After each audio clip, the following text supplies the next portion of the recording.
This is Do It For A Living, your source for inside information on the future of automotive performance. Yeah, I think a little bit of self-doubt can be healthy. You obviously can't dwell on it and get paralyzed, but you should always be your biggest critic if you can and make sure you're going in the right direction. What's holding you back from starting or growing your business into what it can be? Well, if you're listening to this, it's not a lack of information. What you're about to hear is all you need to get motivated and start making waves. Do It For A Living podcast details the journey of today's true players in their own words. Find out how they broke out so you can too. The time is now. The time is always now.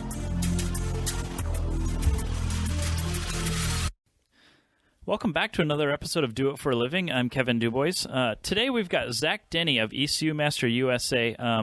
Zach has been a friend here. He's local to the Dallas area. He's actually from Denton, I believe. But he's been around for a while, worked for another shop that's local, and approached us about using his ECUs in our Evos. And it's an interesting story about how he has actually created a business, and he's not the manufacturer, and he's also not the creator of this product, but he's created a business for himself, and I'll let him kind of share how he did this and what he's doing so we can all hear, kind of a different perspective of a performance shop or a performance company in our industry. So, Zach, how are you doing today? Doing well. Cool. So, Zach, why don't you go ahead and tell us about yourself and your business? How did you get started, your education? Just kind of give a background for yourself. Yeah, so I first started engineering school at Texas Tech in my early 20s. It just wasn't a great fit. I just struggled in a classroom, right? Really ADD. I didn't realize later until I actually was legitimately ADD. So I was always more hands-on. I worked at Discount Tire through high school and always tinkered with my own stuff. I did auto tech in high school as well. So actually, I left school for a while and worked for a shop that bought and sold Toyota Supras. So I really got familiar with the JZ platform, and I'd owned my Supra since I was 17. And from there, I worked for a few years for that gentleman and got very familiar with the performance industry. And then where did I go from there? And then I went to work for ATS Racing later doing MR2 stuff. And that's Buddy Aaron, huh? Exactly. Yeah. So really enjoyed my time there. I got to pick up a lot more. Add a lot more to my skill set in terms of fabrication and welding. And Aaron kind of gave me a crash course in tuning. I had an Apex E-Power FC on my 1JZ and got familiar with that application. But it really wasn't until later I went back to engineering school in my late 20s at UNT, got involved in the Formula SAE program, the Formula Student Competition at the University of North Texas. And that's where I really delved into, building a wiring harness from scratch and setting up a new ECU. And the product we used in that competition, I just really wasn't happy with in terms of the level of support, of documentation. And so I started digging around looking for better options, right? Because most of the stuff I was looking at was, easily $1,500 plus and still had sometimes limited feature sets or limited support. And a lot of them are just hit or miss. And so I just did a lot of late night digging, probably, hopped up on caffeine after, a long study session or wrenching on the Formula SAE car, and found ECU Master, their company out of Poland, and nobody had really used their products here. The price point was right. They had a lot of features built in that I hadn't seen in other companies. So I figured I'd give it a shot and ordered one, tested it. In fact, the guys at ATS Racing were some of the first to use it as well. And had great results with it. And so then I pitched the idea to the guys at ECU Master in Poland about being the U.S. distributor and building market for it in North America. And surprisingly enough, I put together a basic plan and showed them what I'd like to do and put an agreement together, and they accepted it, and we went from there. So you were going to UNT. When was this time frame? Oh, goodness. That would have been probably about 4 years ago. So 2011, 2012, somewhere on there. And did you finish? I did not. I actually have, like 7 to 9 credit hours left between me and a mechanical engineering degree. And at the time, I was actually working at Peterbilt in the electrical engineering department. I studied mechanical, but I was working in their electrical engineering department. Yeah, I just wasn't suited for the corporate world. I did some work after finishing my normal duties that they'd given me, and I saved them, between $250,000 and $300,000 a year on improvements to taillight harnesses. And I said, okay, are you going to bump my starting offer because of this? And they said, no, that's not how it works. And so I figured I was much better off in an industry where, the actual compensation is correlated to the effort and what you bring to the table. Has location played a role in your success? I mean, obviously the DFW area is very large and conducive to starting businesses and, actually doing automotive performance stuff. Has that helped you at all? Absolutely. I mean, the jobs that really got me into this industry were through word of mouth and knowing people locally, and really, the bad decision that I made to get an aging Toyota sports car when I was 17, that taught me a lot about working on cars, and that really opened up a lot of opportunities just based through the people I met. For a lot of people, your vehicle can be your calling card. You can show off your skills, what you've built. In this industry, a typical resume is not always as valid as showing a portfolio of the cars you've built or the teams you've worked with. This industry that you've gotten yourself into, and I guess I should say it's like a very niche market of tuning and ECU manufacturers and that kind of world. It's obviously very crowded. I mean, it's a very crowded space. There's a lot of people who make ECUs. And, I mean, what made you want to do that? I mean, like, how did you just decide that, I want to be the U.S. distributor of ECU Master. Let's try it. Like, how did you come to that decision? It was actually a conversation with my brother-in-law. He's a very talented individual, and he's done a lot of neat things. He was a consultant for McKinsey, and was then a vice president of a couple of other companies, and he's got a very pragmatic and thorough knowledge of business and how that works. And it was just through a conversation with him. I said, hey, I found this product. Nobody's selling it here. I can probably buy it for this and sell it for this. And he's like, really? And I had mentioned a couple of business ideas to him before about manufacturing parts and other things, and none of that really got much of a response. But when I mentioned, how many I thought we could sell and the price point, he said, let's try this. And he actually gave me the startup capital. I say gave. He actually is my partner in the business, but he fronted the money to get us started. And he's not involved much in the day-to-days, but as basically a consultant, it's fantastic. And some of his people at his business help me with the bookkeeping. So there's a balance of responsibilities there, which makes it a lot easier for me to run the end that I do. Obviously, this is still fresh on your mind, but have you ever really doubted yourself and wondered if this isn't going to work? What am I going to do? Every day. Every day. I think most business owners wonder, if they're not wondering about whether or not it's going to work, they're wondering, is this going to work in 2 years, 3 years, with the political climate that we're dealing with in terms of the aftermarket industry. Yeah, I think a little bit of self-doubt can be healthy. You obviously can't dwell on it and get paralyzed, but you should always be your biggest critic if you can, and make sure you're going in the right direction. And since it's still kind of fresh, have you had a worst experience in business yet? There have been some challenging customers, but that was one thing I committed to when I started this business, was making sure that everyone that buys our ECU gets it up and running well enough they can get it to a tuner and get it sorted out, right? There are a lot of other companies out there that I feel like the negative experiences people have, or that they feel they've been left alone in terms of tech support and just hung out to dry. Right. So I've been I strive to make sure that every customer gets their car up and running. And if they have any issues, I sort it out, whether that's through TeamViewer or just, sending logs back and forth, or getting them in touch with somebody locally that really knows their stuff. That's been the biggest thing. So there have been a couple of people that are really challenging, mainly people that live out in the boonies, don't have internet access. I can't do anything real time. There have been some really, really challenging customers that just can't communicate what's going on. So yeah, it's a challenge. Yeah, I can echo that. Customer service is really important for a small, very much word of mouth business, right? Sure. So what's something you're doing right now that has you fired up? We've got a whole slew of new products that just came out. So we've got the EMU Black, which is our new ECU. It's the a step up from the EMU that was our flagship product for all of the years I've been doing this so far, about 3 years. So it kind of miniaturizes the ECU, adds a few more channels, drive-by wires on board. O2 control is a little bit better. You can use a Bosch 4.2 or 4.9. I can list all the individual features, but it's just a very nice step forward. And then we've got the PMU, which is a 16-channel solid-state chassis control module that replaces fuses and relays. You can wire a CAN bus keypad to it. You can communicate with the ECU from that. So really just working more toward having a complete solution for all the electronics in a race car. So this is the first new generation of products we've had since I started the business. So it's exciting to see what's come of that and everything that's been learned by ECU Master as a company since they started. Okay, and you did kind of touch on this, that you and you said is your brother-in-law who is your brother-in-law. You guys kind of put together a business plan for doing this. Can you kind of dive into that a little bit. Like, tell us like what you had in your business plan, like what you were looking for, like who did you view as your competitors? You know, like, I mean, was it a price point or was it just name recognition? What were the things you were considering in that? Yeah, I think a lot of the considerations we had, the price point we knew worked from the outset. We knew what we could sell it for at good margins, what we could buy it for. We knew who our competitors were and still are.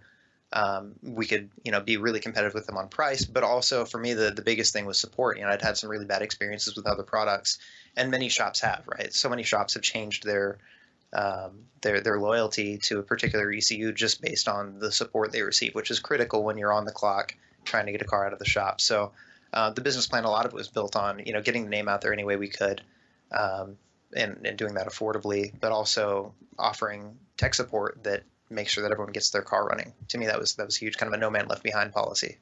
Okay, let's pause for a second, then we'll go more into the company. Owning a shop is difficult, so we created My Shop Assist to help you manage the various jobs. Whether you run a machine shop, a performance tuning shop, build off-road trucks, or even do powder coating, My Shop Assist can help. It is completely online and will help you schedule the jobs, log time on each task, track parts orders, and take pictures of the work. You can even export your jobs from My Shop Assist into QuickBooks as invoices. So if you're interested in improving operations at your shop, check out myshopassist.com to start your 30-day free trial. Okay, Zach, tell us more about ECUMaster. How big is the space you're in? Do you rent it? Do you own it? I mean, you're obviously just stocking product and maybe doing a little bit of support, so you don't need a whole lot of space. Is that correct? Right. So I've got an 1,800 square foot unit, and it's 65% office and then 35% shop, which is nice if I need to do an install to test a new plug-and-play setup. I do have shop space. I can bring a car in and do some testing there, and I do have a lift in there and a full suite of tools. But most of the space is office. So I've got a big workroom that I have set up for packaging orders. We do build some of the plug-and-play adapters in-house, so I've got some equipment for doing that. But the lion's share of what we do is support, stocking, shipping. So we don't need, as you said, we don't need a huge amount of space for that. Right, and it's a small product to begin with. Right, and they're getting smaller. How on target are you with your business plan? Okay. Our first, second year over first, we had 100% growth. This year, I'm trying to think what we did. I think we did 65, 70 our second year. We're not doing as well as I would have hoped. But again, I set a pretty lofty goal. But I certainly think we're about to get pretty aggressive with our price point. Plus, we've got the PMU coming out, which is our chassis control module, plus the EMU Black. So I think with the products we've added and then the change we're going to make to our price point, we may not hit our target this year, but I think next year we should for sure. And again, a lot of things have changed, right? I certainly thought in the beginning that we would do more sales through dealers. A lot of it has been direct. That was something that kind of surprised me that we did not see the volume that we were expecting through, a core group of really loyal dealers. There are just so many products out there, and no shop has one type of customer. So I think virtually every shop that we work with sells multiple brands of ECU. So that's something that surprised me. Again, you make a business plan and you do what you're supposed to do, but you have to be open to the changes in the industry or things that you misjudged at first. And you have the difficulty of, like, ECUMaster coming from Poland is not, like, or was not well known or known at all in the U.S. I mean, as you said, when you were on the Formula SAE team looking for a product, you were really digging everywhere to find it. So you're really having to create a brand, create a name, and getting that out to other shops is hard because, like me as a shop owner, like I spend no time at all looking for anything on the internet. I either know about it or I'm not going to use it, right? Right. So you have the struggle of finding these shops and making them aware of your product, and then, showing them how to use it, training them. So you have a lot on your plate then, huh?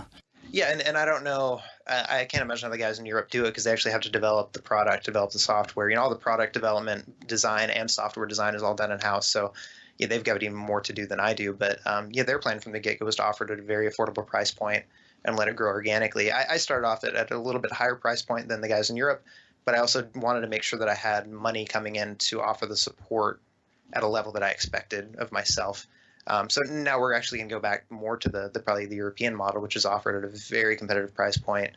And, I'm confident now that I can support it. Mm-hmm. So I'm hoping that our growth will really take a big trajectory upward with that. Yeah. So you're kind of playing off early. You were playing on, you needed higher margins for lower volume, and now you think you can achieve the higher volume with a smaller margin, essentially. Right? For us, right? We're still gonna have good margins for our dealers, which is necessary.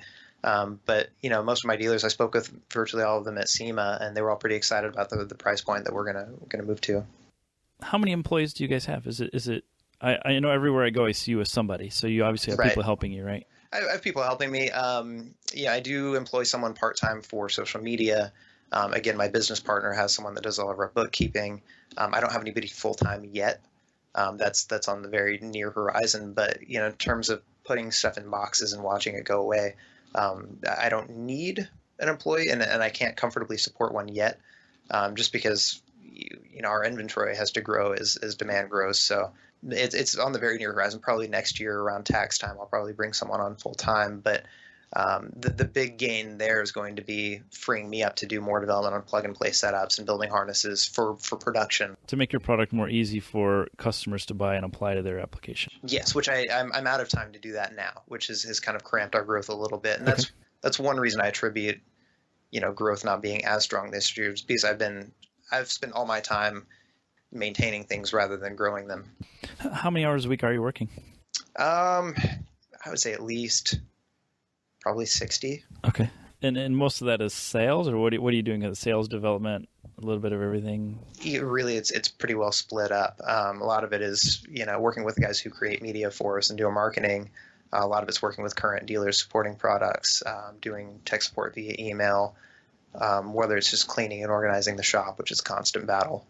And again, before SEMA, I probably got 110 hours in our SEMA display. And it was beautiful. I enjoyed you building it, and it was an excellent display. Thank you. So, and top notch. That was the goal. I wanted something that people could walk up and interact with. Last year we had a dash display and an ECU sitting on a table. You come up and look at it, it flashed lights at you, but you couldn't actually interact with it. So this year we had something you could walk up, turn knobs, see the injectors and coils flash, see the throttle body move around. But a lot of what I spend time on stuff that I have to do once, and I won't have to do as much in the future. Yeah, you can use that display for several years now, sure. I'm sure. Precisely.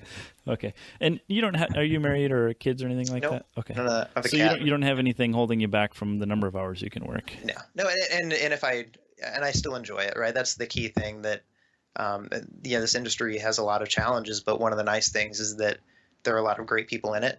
And so, the people, my dealers that I get to work with, seeing them at events and talking with them on the phone, if that weren't enjoyable, this business wouldn't be worth it. But of the time you're spending, do you find most of it is spent doing the work or managing the business? Like, I guess like the bookkeeping and making sure you're on target to your growth, that sort of stuff. Sure. I've definitely seen a transition there this year that, last year I spent more on business development and, more long reach stuff. This year it's been a little bit more damage control and just staying on top of the orders that we do have. And that's why, again, I'm very close to the point where I will absolutely need someone else to help with the day-to-day stuff. That way I can do more of the management. And has the pay justified the time you've spent so far? Not yet. Okay. Not yet. Getting there, huh? Again, we've spent a phenomenal amount of money on marketing. That it's just not cheap. If you do SEMA and PRI and go to events and sponsor things like TX2K, FL2K, the time on the road and the hotels, the food, the Facebook ads, it's not, especially when you have to compete with brands that have been in existence for 15, 20, 25, 30 years and get your name out there. It's a very steep hill to climb. So you're still in startup mode. For sure. For sure. Yeah. I'm not buying the third house yet. This is what kind of advertising are you doing? Are you doing you're not doing any magazine ads, are you? We just did our first, actually. Oh, awesome. Well, not necessarily an ad. So we're in the new product section of D Sport for this month with our EMU Black and the PMU. In fact, this is unrelated, but one of the connections I got to make when I did the Hot Rod Power Tour this year was the general manager of, I believe it's Jeff Dolan of Hot Rod Magazine. Okay. And I talked to him about our products and what we were coming out with, and he was pretty excited about it. So I made an email sent an email to him, and he put our products in the new product section of Hot Rod Magazine and CarCraft, which is a combined, circulation of 850,000 copies or something obscene. Trying to think what else. Yeah, we're looking at, grassroots motorsports because that's kind of our core audience. I feel like it's a pretty good target for us. So we're just now tapping into the print media. We had done forums in the past. I'm going to take the money we spent on forums and probably put that into print just because forums are pretty well dead. And print has done a pretty decent job of moving toward digital mediums as well. Okay. And you do, obviously, the trade shows because you're at SEMA. How did that go for you? This year was phenomenal. Last year, they stuck us off in a side hall with no signage. The doors had to be shut for fire code, and just didn't see the foot traffic we needed. This year, we got probably 5 to 6 times as many leads, and 9 out of the 10 of them asked if we had something for LS motors, which we do now. We have a good fit. So it was exciting to get the kind of response. The display helped because everyone stopped and stared at it, no matter if they had any idea what we do. Lots of flashy lights and dials and knobs to press. Right. So I can't count the number of times somebody says, so what am I looking at? Yeah. Right. A lot of people had no idea what we did, but it was a great, started a lot of conversations, and people stopped. And if there's a crowd around, more people stop and look. So that did some great things in terms of driving booth traffic. Okay. And you will be at PRI show as well? Yeah. Yeah. In fact, it's we're going to be in booth 7204. Okay. Which is that in the main hall area? No, it's facing the food court. Oh, yeah, that's right. I think we talked about this already. Great place to be. I hope so. I hope we get a lot Hungry of traffic. people will be sitting there staring at you, right? Yeah, and what's nice about the PRI show is that you can walk the whole show in a day. Yep. SEMA, it's 30 miles of aisles. Yeah. There's just a slim chance, unless people are looking for you, they're just going to stumble across you. But PRI is a little bit more digestible. Okay, and then the place that we see each other quite often is also, in addition to SEMA PRI, but is events. So Texas 2K, you were gracious enough to house me for the FL 2K this year. So I needed a hotel because of the hurricane. But that kind of stuff, how's that working out for you? We see more and more people that we run into that use our products that come up to us at events. So I wish I had better metrics for knowing what we're doing at trade shows and if it's working. We certainly get some traffic there. I'm not sure, I need to try some other forms of advertising and see what produces the best response. So a lot of those events I enjoy going because it puts me face to face with our dealers. I can go have dinner with them. So it's almost like making a dealer visit, but you get the bonus of getting traffic at the booth throughout the event. So I don't know if those are the best use of our resources, but they certainly aren't the worst use of our resources. Okay. And I guess I need to ask you is how do you sell the product? Did you have a web page? We have a website. What do you build? What did you build the web page on? It's using WooCommerce right now, which is a plugin for WordPress. Okay, and that's where you sell the product retail, right? Yes. And you do also do the dealer stuff. So the dealers are usually calling or emailing you purchase orders. That's how you deal with that? Right, they'll just email us a PO. Okay.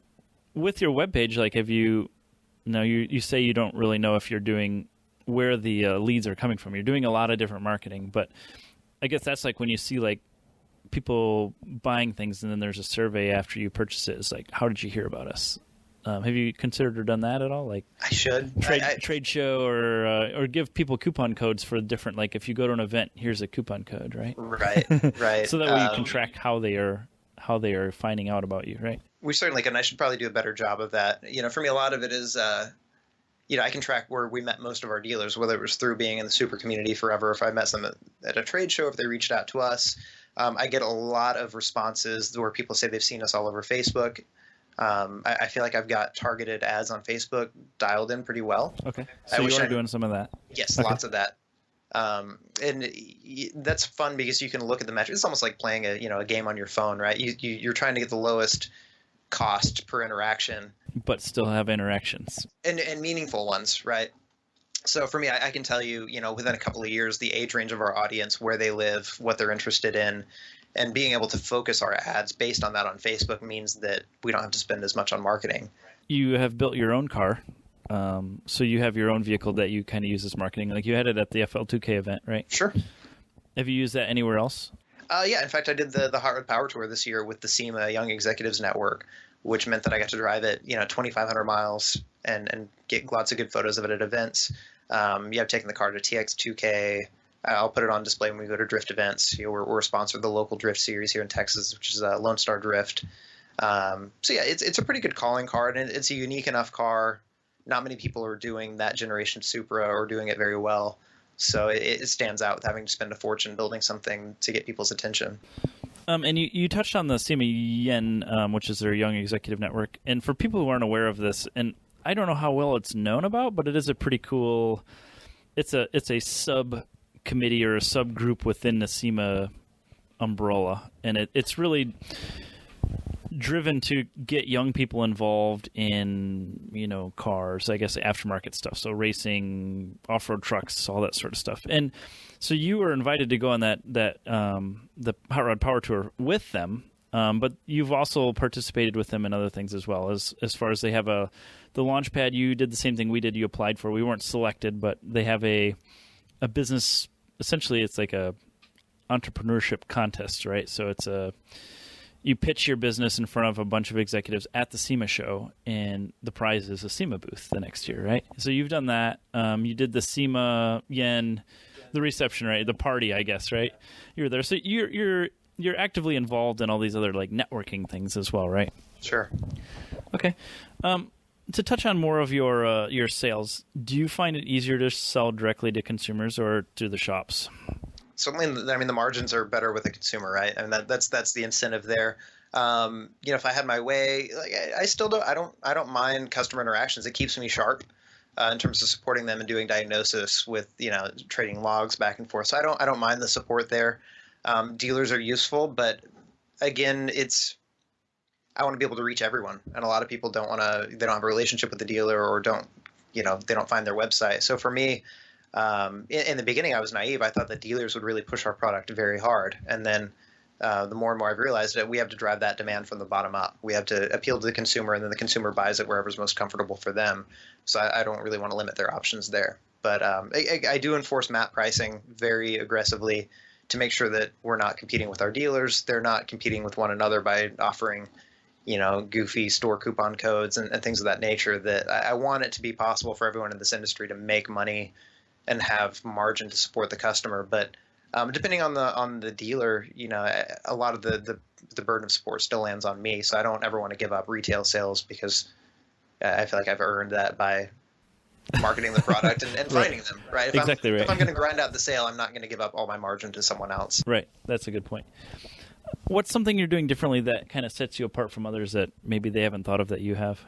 I think just making sure that all of our customers get supported very well, right? If somebody's really struggling with something, I'll do everything I can to make sure they get their car running. Where, I just hear nightmare stories from support from other companies, and a lot of it kind of like a little bit shocking, honestly. Some of the answers they've received in terms of tech support, that when you call us, that you're getting someone on the other line that not only understands the tuning aspect but the mechanical aspect, and oftentimes very specific knowledge to your application that can help answer your question rather than just telling you it's a wiring problem or whatever. So helping people with the diagnosis changes a lot. What I'd like to do better, I need more time to make videos and how-to videos.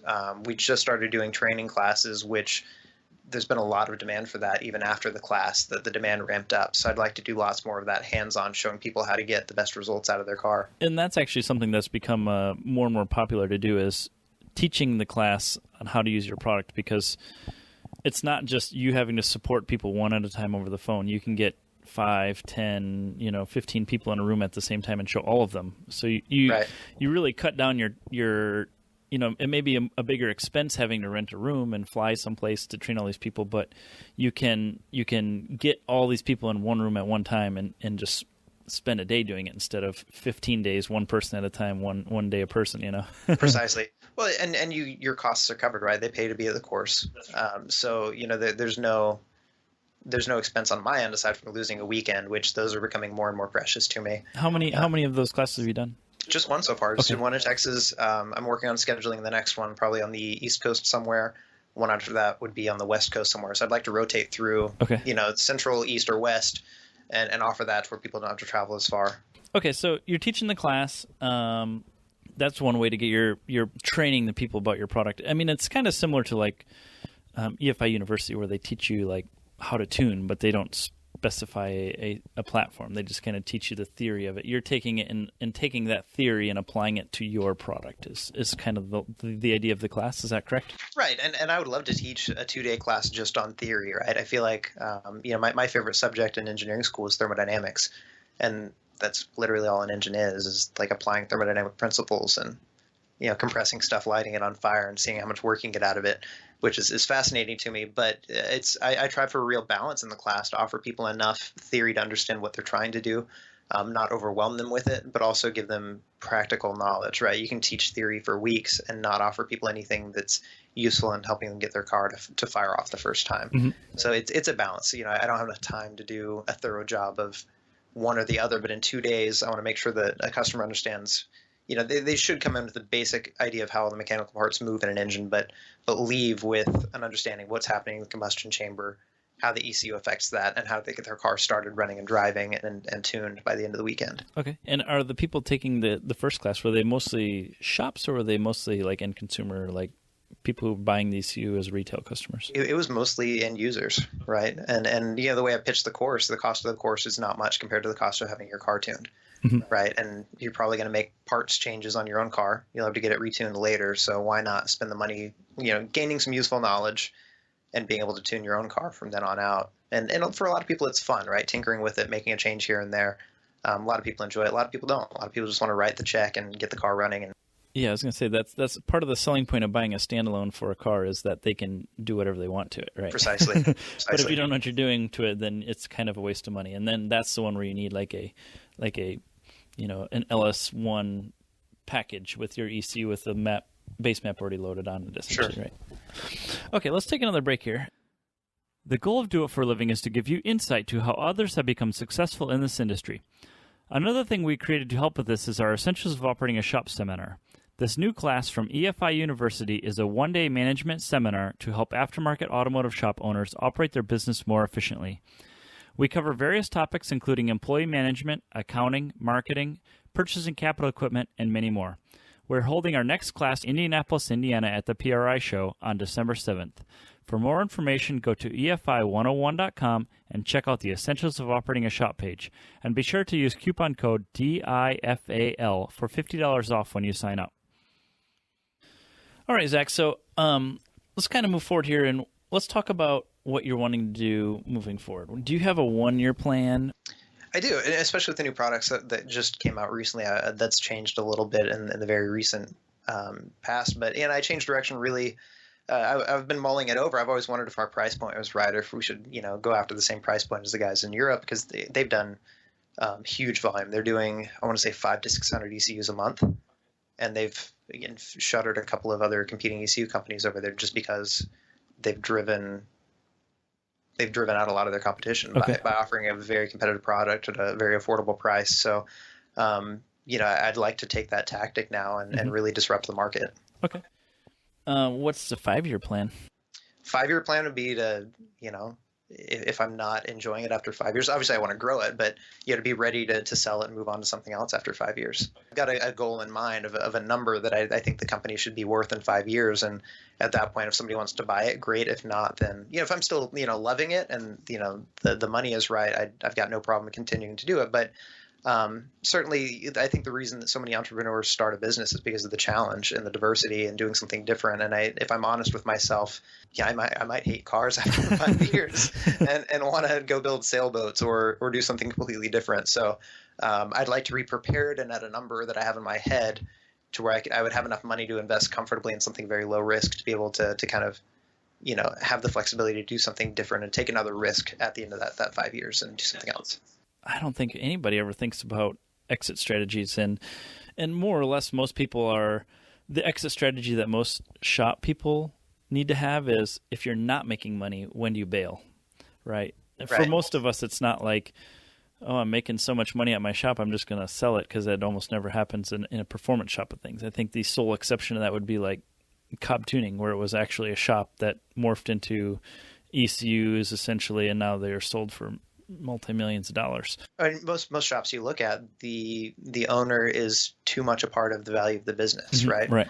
My whole goal has been to build the brand here and to own the brand here, really. Yeah. To have an exclusive agreement, to own the brand here, to build up the brand, and the brand has value. It's not Zach Tuning LLC. It's no, and the number of things I get tagged in on Facebook, I wish I could delete my personal Facebook account and just have have all the correspondence through the Facebook business page and email. But I'll make a bigger divide there as time goes on. But my goal is to build it up with good people and have a brand, a company that is marketable, that is profitable and can be sold for a decent sum of money. But I don't ever want to be integral to the company once I get it rolling. Okay. That's important too. Yeah, I mean, especially the people who name their company after themselves. Right. That only makes it so you will never be able to sell it. Precisely. You're building a brand that is dedicated to your name, and that means you have to be involved in it, right? Okay. So, what's something you struggle with business, and how do you deal with it? This year's been a little bit of struggling with growth, right? We had good numbers for year one over two, and then this year was a little more sluggish than I would have hoped. So. And it's a very seasonal business too. That's something I'm realizing that's not going to go away. Mm-hmm. Our baseline numbers increase every year, but the fact that we do so much of our sales in random spurts makes it hard to support the product and fulfillment in those times without keeping, without having too much overhead when you have the leaner months. So, I have a better pattern of that every year we go on. But again, that's a challenge when you have such variability in your sales, planning out what you can spend on marketing, planning what you can spend on events. Okay. When the sales change so much from month to month. All right. And what are you using to run the business? Like, I missed this question in my last section. Are you using QuickBooks? What kind of like Excel, or are you using any like customer retention or the CRM stuff? I don't use much CRM stuff. I use, what do I use? MailChimp for our email list. So, I have a few lists I've built in there based on the types of customers, whether it's contacts made at trade shows, whether it's customers who've purchased from us, whether it's the dealer newsletter. So I found that's a nice way to compartmentalize it. I do use QuickBooks, but those are probably the two biggest ones that I use. I'd love to have some CRM software, but I honestly don't know when I would have time. Again, I'm kind of at max, critical mass as to what I can do in terms of nice organization stuff versus fulfilling orders, doing our social media, and the stuff that has to be done versus things I'd like to do to grow. Right. And so a business like yours, improving the efficiency or profitability of the company depends on making sure you can ship product quickly and efficiently, which is pretty straightforward, right? Sure. Put it in a box, tape it up, go. Yeah. And then you have the accounting side of things, which is pretty cut and dry as well. You're ordering parts from essentially one person. And yes or no, we actually do have we do some manufacturing in-house. Actually, I've got a line of sensors we have made to our specs. We build flex fuel sensor kits. We do some building of harnesses for wideband sensors, flex fuel sensors. So I have created a whole product line under my company's name that supports the ECU, whether it's wideband sensors, pressure sensors, thermocouples, gotcha, coolant temp, air temp. Are you selling that stuff back to the European side of things? Some of them, yes, actually. Okay. Yeah, we do supply them with pressure sensors. For a while, we were selling them wideband sensors, and they found a better supplier over there that is less of a hassle than shipping it from the U.S. Boost control solenoid kits, we make those in-house, and you'd be hard-pressed to find a kit that's nicer. I worked on cars long enough. I wanted to offer something that didn't make me want to pull my hair out and yell at whoever made it. Okay. So that's my goal for all of those kits. But we also sell those to people who use other brands of ECU. So that was a way for me to diversify just a little bit. We can sell it to a shop and they use it no matter what ECU they use. Right. I still get to make money on maybe selling them platform kits. Specific and not ECU specific, right? Right. Okay. What's something you struggle with business and how do you deal with it? Again, the variability. Just unpredictable sales month to month. Okay. Cash flow. Yeah, and the cash flow is okay, but it's we keep our overhead pretty low. Only having myself on the payroll and fairly low shop rent helps. But again, it makes it difficult to plan how much you spend on marketing and what you can comfortably spend without putting yourself, overburdening yourself with marketing expenses. So that's definitely a challenge. And then reading the marketplace and figuring out what exactly it is that we offer to consumers, how we best market that. I always thought marketing was a bit of a soft science, and I realize that now you can make it as analytical as you want if you have ways to generate good data. So definitely learning things in those arenas every month. We like to take action on for Do It for a Living. Can you suggest an action item our listeners can take away and improve their situation? Yeah, I think my best advice for anybody that owns a business is build your business to where it's ready to sell, right? If we've all owned cars, obviously, in this community, and your car is always the nicest when it's listed for sale, right? So many times we own cars that have, the ECUs dangling from the wires underneath the dash, the interior panels are off, we never got that alignment we needed, or the brakes need to be bled. But, in the sense that your business is like a car, it's going to be the nicest when it's listed for sale. Okay. So even if you're not wanting to sell it, treating it like somebody could come in the next day and offer you money for it will keep your standards higher. You'll be more profitable you have to be profitable to sell your business, right? Nobody wants to buy a broken business. They won't offer you anything for it. But, no matter what you do in this industry, if you build your business to the point that you're, act like you're going to sell it, you're going to make more money. Your customers are going to be happier. It's going to remove you from the equation a little bit because you have to be able to step away and it still runs itself. Right. A lot of companies are so small that you can't feasibly do that, but you could train someone else to do what it is you do. Even if you're the only person there. But yeah, treat it as such. My shop is a nightmare right now because I'm just scrambling to get ready for SEMA. It's a mess, but keep a clean environment, keep things organized, and make sure you have your plans written down in a notebook. If you've got, like for me, for our boost control solenoid kits, I write down every supplier, parts cost, part number, where it comes from, lead time, how many I like to keep on hand. You just have a little breakdown sheet that anybody could come in from that sheet, put together the whole kit, ship it, know how many to keep on the shelf. It's kind of a cheat sheet for the business. Yeah. So it's little items Makes like that sense. that somebody should be able to walk in and run your business without you. I like that advice. Treating your business like you're going to sell it. I don't think anybody's ever said that one, but I like it a lot. Okay, so let's move on to the quick answer questions. You just kind of say whatever comes to your mind first. What software are you using daily? QuickBooks, Thunderbird. Thunderbird is an email app, right? Yes, that's like exactly. Mozilla's version of it or something. Precisely. Okay. Yeah, that works well for me. Facebook Analytics are big. Google Analytics. Both of those are great sources for data. Do you have a favorite app on your phone? This can be anything, even games if you want. The QuickBooks app is becoming more and more useful. Are you using QuickBooks Online or desktop? Online. Yep. That works because my business partner, the accounting is done off-site. And you're off-site a lot too, right? Yes. Okay. Yes. What's your favorite shop tool? Favorite shop tool? I just got I was telling you about this earlier. I did a kind of a trade deal with Toolboxes, downsizing just a little bit, and ended up with an Ingersoll Rand lithium, like 21 or 22 volt cordless half-inch impact, which is just an absolute beast. I mean, it's expensive enough. I wouldn't have purchased it if I hadn't got it in a trade deal because I don't work on cars every day anymore. But to have a cordless impact that does more work than my air impact, right. You have to listen to a compressor. I've changed 3 and 4 sets of wheels and tires without the battery indicator dropping at all. Yeah. But the newer lithium hand tools are just absolutely phenomenal, and they're getting lighter, more compact. And you don't have a hose dangling from them. Right. You don't drag a hose over the paint of a car. How many times have you worked on a car and then the fenders are all hologrammed up from dragging a dirty hose over it? So yeah, that's been my favorite tool of late. And what are you driving right now? Actually, today I drove I've got an 86 MR2 with a 20 valve swap with a 6-speed transmission, limited slip, and I just put a set of vintage Recaros in it yesterday. Okay. So that's one of my favorite cars. Is that sporting one of your ECUs? It is actually. All right. It is. I had to do some slight modifications to one of our existing plug-and-play adapters to put our ECU in it. Okay. So I haven't done anything fancy with it. It's just naturally aspirated. I may stick some cams in it later, but it makes, depending on the dyno, between 125 and 140 at the wheels. So it's like not like you're super fast, but it's fun to drive around. Precisely right. I can't go through more than 2 gears in the Supra without basically being a felon. So it's just a much more usable car around town. You can drive it at 10/10 and still not break the speed limit. Okay, and what is the Supra? Supra, it's a 1990 Supra with a high compression 3-liter bottom end, 1JZ head, 67 millimeter turbo, ID 1300s. Swapped in a Tremec TR6060 out of a Camaro, so it's like a T56 Magnum transmission, and it makes probably a little north of 850 at the wheels. Cool. And that one's got your ECU in it too. It does. Matter of fact. And actually, that one you even have you put a digital dash in that one as well, right? I did. Yeah, it has a Spoltronics digital dash. I mean, I don't know if this is off topic or not, but that was something that you were working on integrating with your product, and they went belly up. Is that correct? They're still around in name.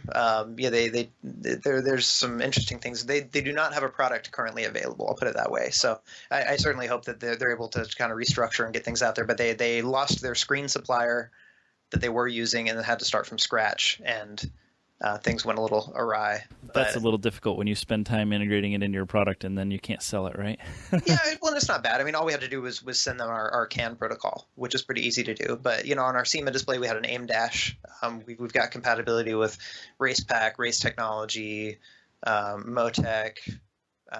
So it does talk to the AIM dashes pretty good? Yeah, any of them. Okay. They communicate over CAN. Very cool.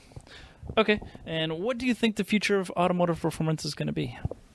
Oh, goodness.